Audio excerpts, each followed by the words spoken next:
Good afternoon to Dr. Rojita. Today we would like to present our project paper, and the advanced material we choose in our project paper is named microfiber. So this is the outline for our presentation today, which include the introduction, processing methods, engineering applications, environmental and safety issues, conclusion, and the last one is the references. And I would like to present the introduction to the microfiber. So the typical compositions of a microfiber is 80% of polyester and also 20% of polyamide. And this figure shows a composition of a microfiber. The polyester will give the structure to the microfiber, while the polyamide will give its absorbency. There are some differences between a microfiber and also a curtains. A microfiber is a synthetic fiber, while a curtain is a natural fiber. A microfiber will have a longer lifespan if compared to a curtains. Other than that, a microfiber will leave no residue, while a curtain will leave a residue. A microfiber will capture the fine dirt particle, dust, and also the moistures, while a cotton will push and scatter emulsified dirt and also the moistures. Last but not least, the bacterial reduction in a microfiber is relatively high, which is almost equal to 99%, while for curtains, the bacterial reduction is only 30%. Microfiber is a man-made fiber. From physical appearance, it is a very tight strap which finer than many types of texture fibers such as wool and silk. As microfibers are fine, many fibers can be packed together very tightly and they are relatively strong and durable in relation to other fabrics of similar weight. Besides, it has lighter weight and improved breathability, and sport when made from microfiber can function particularly well. However, it is highly absorbent because it can hold up to 7 times its weight in water. The other outstanding characteristics are hypoallergenic, appearance retention, and it can be made wind resistant and water resistant. Table 1 shows the fiber classification according to fiber count. The units of linear density of a continuous filament is density per fiber. 1 decidex equal to 1 gram per 10 km or yen. From the table, it shows that microfiber have the linear density approximately 1 decidex of less than and above 0.3 decidex. Now, moving on from Junyoung, I'd like to talk about the processing methods and the manufacturing of microfiber cloths. In general, when you think about microfiber, you think about cloths, think about fabric, think about towel, and think about clothes that microfiber makes. Now, there are a few processing methods of microfiber, which is the process of making microfiber yarn, spinning, and splitting. Okay, when it comes to microfiber manufacturing, these are the key 5 steps to make microfiber towel. We start with yarn manufacturing, then we move on to fabric weaving and knitting, finishing, which is splitting and dyeing the microfiber itself, cutting the microfiber, sewing and packaging into the desired size, and then we move on to the microfiber, then is the end result of the microfiber cloth itself. Now, when it comes to good quality microfiber cloths, the composition of a microfiber cloth consists of polyester and polyamide. The polyester acts as the base layer, while the polyamide acts as the filler, which fills in the base layer. Now let's move on to the first material of the microfiber cloth itself. There are some key characteristics that make polyester desirable when it comes to manufacturing microfiber itself. Namely, it is strong, it is resistant to shrinking and chemicals, it is quick dry, and it is easily washed. Now, moving on to how polyester is manufactured, it is a dimethyl terephthalate with ethylene glycol processed at a high temperature of around 150 degrees to 210 degrees. And then monomer alcohol produced will be added with terephthalic acid and heated to 280 degrees to form polyester. The polyester form is extruded through a slot to form long ribbons and is allowed to cool until they become brittle. Now after that, the long molten ribbons are cut into chips. Now moving on to polyamide. Polyamide is produced through the mixing of adipic acid and hexamethyldiamine in the ratio of 1 acid to 1 base.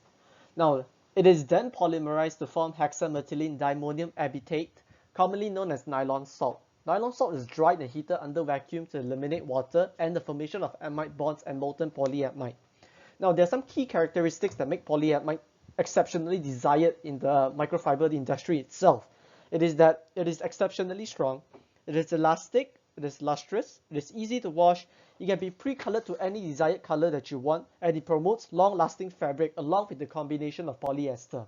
Now, my friend Qing Ying will talk about the process of making the microfiber cloth itself. Microfiber yarn is produced using a method called spinning. Spinning is the extrusion and solidification process of endless filaments. In melt spinning, the polyamide and polyester chips are melted and extruded through a spinneret which contains many holes as shown in the video. It is designed to provide the appropriate blend of polyester and polyamide merging into a single strand called a filament. As the melted chips pass through the spinneret, the filament is cooled and stretched to increase strength, tenacity, and resilience. These are very important measurements to determine the overall quality of the yarn. After that, the microfiber yarn will be split. Splitting is the most important process for microfiber to create segments, which makes them incredibly effective. The splitting process breaks down each fiber into very thin strands at hundreds times finer than a human hair. The cross sections will appear to be an asterisk shape. These segments will trap dirt and absorb moisture, while unsplit microfiber will just push particles across the surface like a cotton cloth. So what is the theory behind splitting? During splitting, the polyester surface is separated from the polyamide by decomposing the aqueous sodium hydroxide solutions to penetrate the bonding interface. Numerous pores inside the fiber cause a capillary phenomenon that make the surface has an effective absorption. Once the microfiber is split, they will undergo finishing process to finalize the product. Microfibers have three engineering applications, which are industrial filtration, cleaning and disinfection, and apparel. First of all, industrial filtration. Microfibers are made into filters to filter out unwanted substances such as contaminants and debris. It has numerous small pores while maintaining its bulk density compared to conventional filters. Plus, it has longer service lifespan than conventional filters. These are the reasons why microfiber filters is suitable for filtration of drinking water and is used in food processing industry. Second, cleaning and disinfection. Microfiber is usually made into cloth and mops for cleaning purposes, especially for infection control. It shows that even though it does not kill infectious pathogens such as bacteria, fungi, and viruses, the fabric is small enough to pick up these pathogens and they can be washed away by water. Last but not least, apparel.